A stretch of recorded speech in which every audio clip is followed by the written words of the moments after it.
यूनिकेडमी में आज हम अस्लुसूस के बारे में बताएंगे। अस्लुसूस अस्ल बोलते जड़ को कहते हैं। तो अस्लुसूस का पौधा आपको लेफ्ट साइड में नजर आ रहा है। ये झाड़ियों जैसा एक सीधा उगता जाता है। इसे अंग्रेजी में कहते हैं लिकोरिस या लाइकोरिस भी कहते हैं। बहुत मशहूर है जदीद तिब में भी और पुराने आयुर्वेद और यूनानी सब तिबों में इसका बड़ा नाम है। इब्तदाई दिनों की एक जड़ी बूटी है। लातीनी में इसे कहा जाता है ग्लाइसरेजा ग्लैब्रा। अरबी में अस्लुसूस कहते हैं। फारसी में बीख महक एक खुशबूदार जड़। हिंदी में मुलेठी कहा जाता है और आम जबान में हिंदो पाक में इसे मुलेठी के तौर पर ही याद करते हैं। गुजराती में जेठी मद कहा जाता है और मराठी में ज्येष्ठ मद। माहियत इसकी क्या है और हिस्सा मुस्तमिला की माहियत पहले जानते हैं। यानी जो हिस्सा इसका इस्तेमाल होता है वो है इसकी जड़। पत्तियां, फूल, फल ये ज्यादा इस्तेमाल नहीं होते हैं, बल्कि इसकी जड़ जो है वो खांसी के लिए बड़ी मशहूर है, चूसने के लिए भी, और इसकी हुबूब और गोलियां भी बनाई जाती हैं। ये 4 से 6 फीट ऊंचा सालाना पौधा है, यानी हर साल उगाता है और हर साल इसमें फूल लगते हैं, फल लगते हैं। उसकी जड़ जो है वो मुस्तामल है, पौधा नहीं। 4 से 6 फीट ऊंचे यानी एक कद आदम के बराबर का पौधा होता है, उससे बड़ा नहीं होता। जड़ें अंदर से जर्द और बाहर से खाकस्तरी या भूरी होती है। ये आपको बताते हैं हम जड़, ये है उसकी जड़। असल में यही इस्तेमाल की जाती है। आप देख रहे हैं बाहर से इसका रंग जो है कुछ मुख्तलिफ है, खाकस्तरी, भूरी या सुर्खी माइल है, लेकिन अंदर की जानिब ये जर्द पाया जाता है। छिलका उतार के भी चूसते हैं, बाकायदा इसको इसके साथ में भी चूसा जाता है। ये हजरत जो है जड़ों का इंतखाब कर रहे हैं और उसको कट कर रहे हैं। छीलने के बाद अगर ऊपर का छिलका निकाल लिया जाए तब इसे अस्लुसूस मुकश्शर कहा जाता है। कश्र कश्र से बना है, तो कश्र अगर निकाल दिया जाए तो ये अस्लुसूस मुकश्शर कहलाएगा। मजा इसका शीरी होता है, हल्की तलखी लिए हुए रहता है। और आइए देखते हैं इसकी कुदरती हालत में जो पौधा होता है उसके अज्जा और उसके शनाख्त कैसे कर सकते हैं। कि जब तक हम पौधे की शनाख्त नहीं कर सकते तो हम पहचान भी नहीं सकते, क्योंकि इसकी असल जो है वो जड़ को इस्तेमाल करना है। इसलिए इसे बाहरी तौर से जब ये तना उगा हुआ है, जो मैदानों में उगा हुआ है, तब आप इसको पहचाने, तब तक जड़ पे पहुंचेंगे आप। वरना आप किसी और पौधे की जड़ निकाल लिए जो कि असल में अस्लुसूस की पौधा है ही नहीं, तो उसकी पहचान देखिए। पत्ते कसौंदी के पत्तों की तरह कहा जाता है। कसौंदी के पत्ते कहाँ है? बिल्कुल सामने आपके लेफ्ट साइड में मैंने बताया है। ये है अस्लुसूस के पत्ते और ये है आपके पास कसौंदी के पत्ते। आप देख रहे हैं कसौंदी के पत्ते तकरीबन वैसी है, लेकिन इनमें एक किस्म की नोक पाई जा रही है और ये कुछ चौड़े हैं, बड़े हैं। जबकि अस्लुसूस के पत्ते जो है वो आप देखिए बिल्कुल हमवार, मुतवाजी, दोनों तरफ से एक जैसे, और उतनी नोक नहीं पाई जाती है ना। और ये पत्तियां करीब करीब है बनिस्बत कसौंदी के, ये पत्तियां करीब है। आप देख रहे हैं इन पत्तियों के दरमियान में फासला जो है वो कम है, जबकि यहाँ पर एक पत्ती है, फिर पत्ती है, इनके बीच में गैप है। तो ये है फर्क, कसौंदी के पत्ते कैसे होते हैं और अस्लुसूस के पत्ते कैसे होते हैं। फूल हल्के बनफशी रंग के यानी जामुनी रंग के फूल होते हैं, छोटे छोटे और बाजरे की तरह बालियों में गुच्छों की शक्ल में लगते हैं। आइए देखते हैं कि इसके फूल कैसे लगते हैं। ये आप देख रहे हैं आप सामने आपके, ये है इसका फूलों का खोशा। पत्तियां आपको नजर आ रही हैं, बीच में डंठल है। ये जो फूल है ये बहुत मखसूस है, बनफशी रंग के, छोटे छोटे बाजरे की बालियों की तरह लगते हैं। हर फूल की जगह बैजुई शक्ल के 2 से 3 सेंटीमीटर लंबे कांटेदार फल लग जाते हैं। यानी जो एक फूल का हिस्सा है उसकी जगह पर जब ये आप देख रहे हैं तो ये एक फूल जो लगा हुआ है, यहाँ पर अगर एक फूल है तो इसी की जगह पर आपको कांटेदार ये फल लग जाते हैं एक फूल की जगह। ये 2 से 3 सेंटीमीटर लंबे होते हैं और कांटे होते हैं। और गौर करेंगे आप तो आपको कांटे नजर आ रहे हैं हर फल के ऊपर। ये फल जो है हर फल में 2 से 3 गुर्दे की शक्ल के चिकने गहरे सुरमई रंग के तुख्म पाए जाते हैं। फूल हुआ लेफ्ट साइड पे आप देख रहे हैं, और उसके बाद ये फल में ताजा ताजा फल बना, और जब ये फल खुश्क हो जाता है तो इस तरह से ब्राउन रंगत का हो जाता है। और एक हर फल में से हमको ये फल का खुश्क हालत में आपको नजर आ रहा है, कांटे बहुत वाज़ेह तौर से नजर आ रहे हैं, और उसमें से तुख्म निकलते हैं हर फल में से। ये तुख्म कैसे होते हैं वो आपको यहाँ बताया गया है। ये है इसके तुख्म, 2 से 3 गुर्दे की शक्ल के हर फल में से निकलते हैं। और ये आपको गुर्दानुमा शक्ल बताने की कोशिश की गई है कि एग्जैक्ट उसका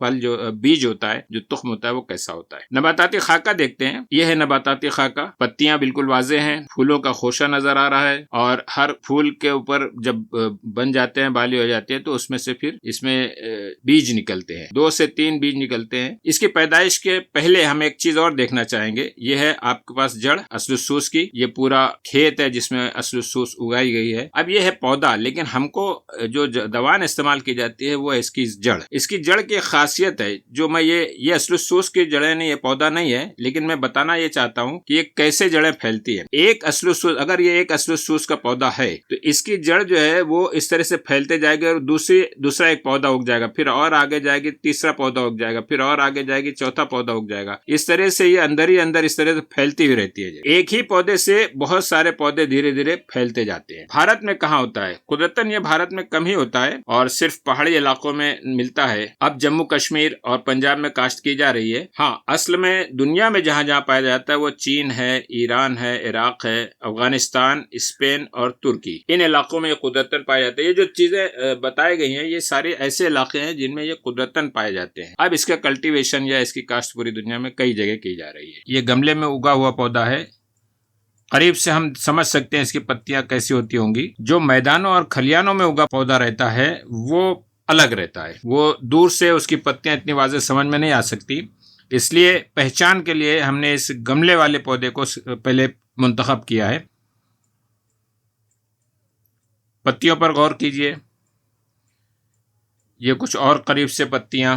ये जो आपके सामने पेश किया जा रहा है ये है खेत और खलियानों में उगा हुआ अस्लुसूस का पौधा। उसमें कांटेदार फल होते हैं जो देखो कैसे उनके कपड़ों पर चिपक जा रहे हैं।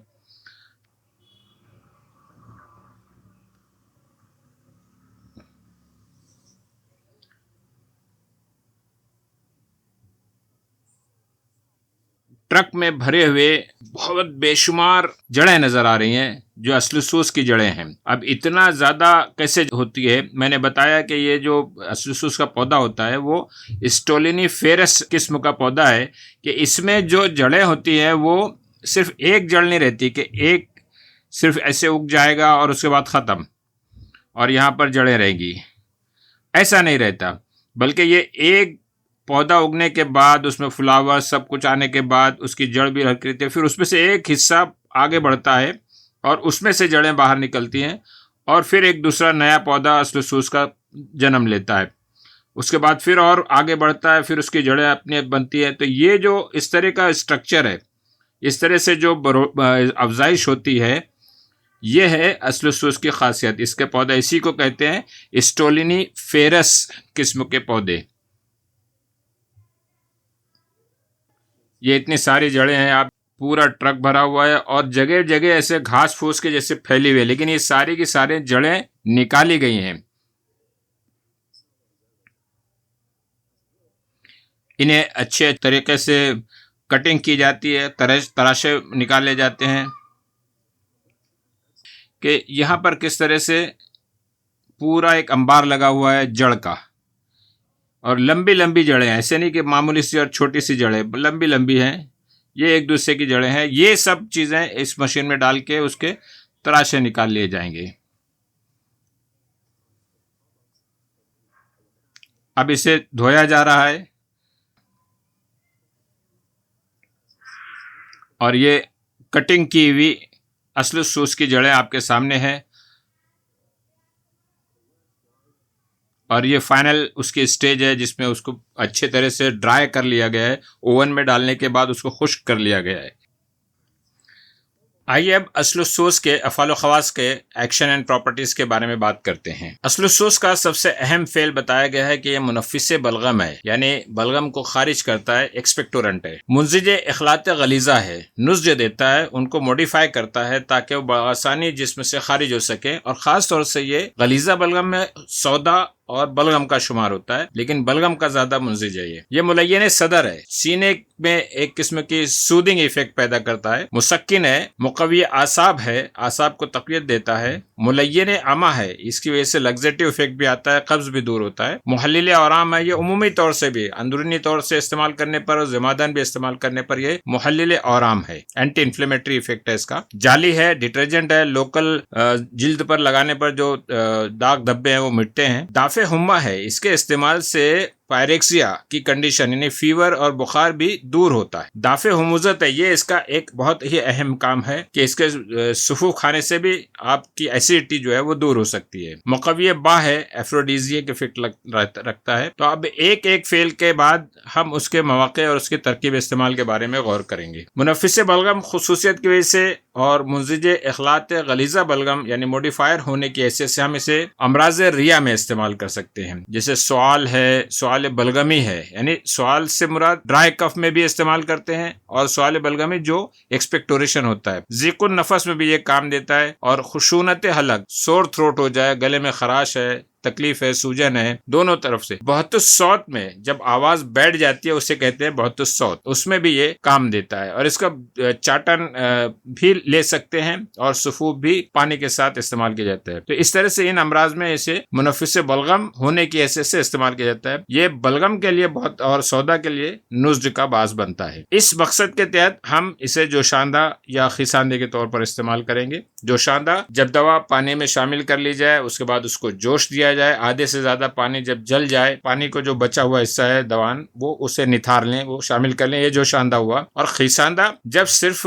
दवा को, जैसे यहाँ पर असलुसूस, इसको हम पानी में भिगा देंगे और उसको मल छान कर ऐसे ही छोड़ देंगे। 2-4 घंटे के बाद, कभी कभी 24 घंटे के बाद उसको वापस हम निथार लेंगे, जड़ी बूटी का हिस्सा जो है वो अलग कर लेंगे और छान लेंगे। जो हिस्सा बचेगा वो खिसांदा कहलाता है। तो एक में जोश दिया जाता है, दूसरे में जोश नहीं दिया जाता है, सिर्फ मल छान के अलग कर लिया जाता है। यह है तरीका इस्तेमाल। ये मुलय्यन सदर है, मुनफ़िस बलगम होने के साथ साथ मुलय्यन सदर है। बलगमी अमराज जो सीने के उसके लिए फायदा करता है, अमराज हलक में काम आता है। इसके लिए जड़ को टुकड़े जो है, जड़ के टुकड़े भी चूसे जाते हैं, या रुब्बुसूस जो बनाया जाता है, कैसे बनता है वो हम आगे बता रहे हैं आपको, उसको भी चूस लें या उसका चाटन बना लें तो आपको मुलय्यन सदर इफेक्ट लेकर आएगा। हलक में भी दूर होगा, आवाज भी बैठी हुई रहेगी, वो भी सही हो जाएगी। हलक की सोजिश जो है, खुशूनत हलक जो है वो भी दूर हो जाएगी। ये मुसक्किन है और मुसक्किन होने की हैसियत से आसाबी अमराज और आसाबी दर्दों में इसे इस्तेमाल कर, मुक़व्वी आसाब होने की वजह से, नर्वाइन टॉनिक होने की वजह से हम इसे ज़ोफ़ आसाब, खदर और राशा, जिसमें ट्रेमर्स होते हैं, हाथ पैर में कपकपी सी रहती है, खदर उस चीज को कहते हैं जिसमें सुन हो जाता है हिस्सा। तो इस तरह के आसाबी जो कमजोरी होती है, ज़ोफ होता है, उसमें हम मुक़व्वी आसाब हैसियत से असलुसूस का इस्तेमाल करेंगे।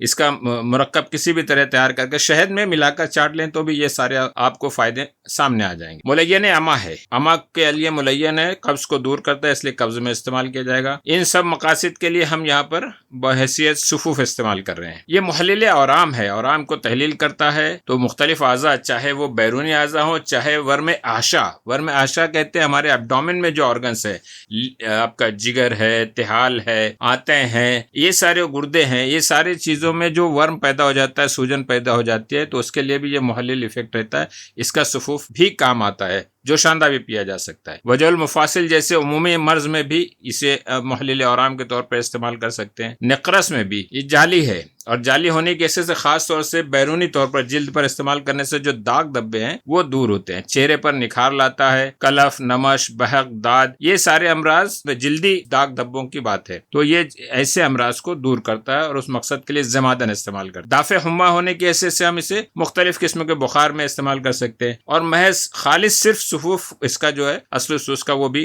काम आता है। दाफ़े हुमूजत होने की वजह से इसको हुमूजत मेदी, एसिडिटी, तेजाबियत, इसमें हम इस्तेमाल कर सकते हैं। कैसे इस्तेमाल करेंगे वो भी आगे बताया जाएगा। ये मुक़व्वी बाह है, ज़ोफ़े बाह में इस्तेमाल होता है, सूरत इंजाल, कसरत एहतलाम। इस मकसद के लिए सुफूफ असलुसूस तो बड़ा मशहूर है, सादा सा सुफूफ बनाया जाता है और वो मुक़व्वी बाह असर रखता है। ये है कुछ आसान नुस्खे। पहला नुस्खा देख लीजिए, 2.25 माशा असलुसूस और 2.25 माशा सौंफ और थोड़ी सी शक्कर, बस जायके बनाने के लिए। वैसे सौंफ की वजह से उसका जायका खुद ही बन जाता है और असलुस बजाते खुद मीठी होती है। तो ये सफेद हमेशा खाने से रुखसारों की रंग सुर्ख हो जाता है, तबीयत में बशासत रहती है, चेहरे का रंग निखर जाता है, रियाह तहलील होते हैं, गैस की शिकायत खत्म होती है, नफक जो ब्लोटिंग होती है, पेट फूल जाता है कुछ भी खाना खाने के बाद, वो दूर हो जाती है। पुराने तपों को फायदा करता है, पित्तों को फायदा करता है, दोनों, पित्त भी दूर हो जाती है, तप भी दूर हो जाती है। दर्द सर, शकीका और धुन को फायदा करता है। दर्द सर, शकीका, आधा सर जब दुखता है तो उसे शकीका कहते हैं और मुकम्मल सर को दर्द सर कहेंगे। दूसरी एक तरकीब बताई गई है कि गर्म पानी और शहद के साथ खाने से बेहतरीन मुसील असर रखती है। यानी किसी को कब्ज की शिकायत है और कोई बड़ी चीज और कोई हासिल ना हो करीब में, आप सुफूफ पाउडर आपका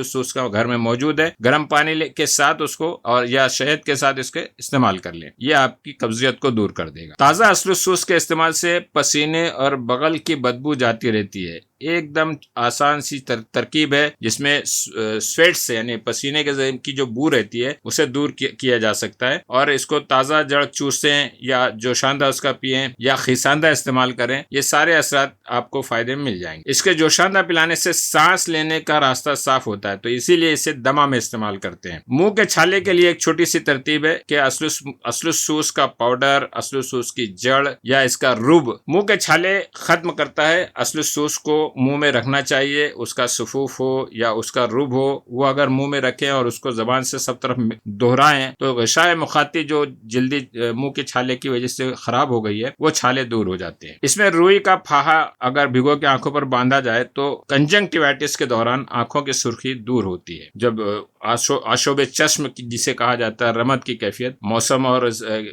वबाई तौर से फैल जाता है, ऐसे में इसके रुई का फाया भिगो कर इस्तेमाल करें और उसका फाहा आंखों पर बांधें। इसके सफूफ को शहद में चाटने से हिचकी बंद हो जाती है। किसी को बहुत देर तक, बहुत काफी अरसे से हिचकी की शिकायत है, इसके सफूफ को शहद में मिलाकर चाटने से हिचकी भी बंद हो जाती है। तो जिसको हिचकी आ रही है उसमें ये एक चुटकुला है, छोटा सा आसान सा नुस्खा है, इसकी कोशिश करके देखिए। इसका मिजाज क्या है? मिजाज इसका गर्म दूसरे दर्जे का और खुश्क पहले दर्जे का है। मिकदार खुराक 5 से 7 ग्राम। रिया के अमराज के लिए ये नफा खास रखता है और मुजरत इसकी गुर्दा व तिहाल के लिए है। मुस्लेह के तौर पर इसमें समग अरबी मिलाया जाता है और इस असलूसूस ना मिले तो बदल के तौर पर जंजबील इस्तेमाल की जा सकती है। बदल का मकसद ये होता है कि सारे के सारे जो असलूसूस के अफ़ाल हैं वो सारे आपको बदल में मिल जाएंगे, ऐसा नहीं मुमकिन है, बल्कि उसमें कुछ जो उसके फायदे हैं असलूसूस के वो आपको इसके इस्तेमाल से भी दस्तयाब मुरक्कबात जो मार्केट में अवेलेबल है वो है सफूफ असलूसूस। दूसरा शरबत एजाज इस्तेमाल किया जाता है, लोग सपिस्ता बनाया जाता है, इन सब चीजों में असलूसूस शामिल है। असलूसूस पर जो तहकीक की गई तो इसके अंदर ये सारे केमिकल कॉन्स्टिट्यूएंट्स मिले हैं, अल्कलॉइड्स मिले हैं, जिनके नाम scientifically glycyrrhizin, glycyrrhizic acid, glycyrrhetinic acid, starch, resin और शुगर वगैरह है। शुगर काफी मिकदार में इसमें मौजूद है, इसलिए इसका मीठापन रहता है। ये है सारे केमिकल कॉन्स्टिट्यूएंट जो इसमें तहकीक से पता चले और इसकी तहकीक अब भी जारी है। असलूसूस के बाद हम उस्तुखुद्दूस पर बात करेंगे। उस्तुखुद्दूस